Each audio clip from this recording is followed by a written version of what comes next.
சூஃபி ஞானி ஒருவர் தங்கியிருந்த ஊர்ல அந்த ஊரைச் சேர்ந்த விவசாயி ஒருவன் தன்னோட வீட்டுக்கு பின்னால சுமார் 2 அடி நீளமுள்ள ஒரு பாம்பை அடிச்சு கொள்றான்.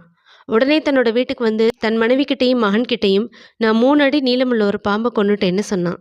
அதை கேட்டு அதிசயிச்ச மனைவி பக்கத்து வீட்டு பொண்ணுகிட்ட, என்னோட கணவர் 5 அடி நீளமுள்ள பாம்பை தனியாளவே அடிச்சு கொன்னுட்டாரு தெரியுமான்னு பெருமையோட பேசிக்கிட்டாங்க.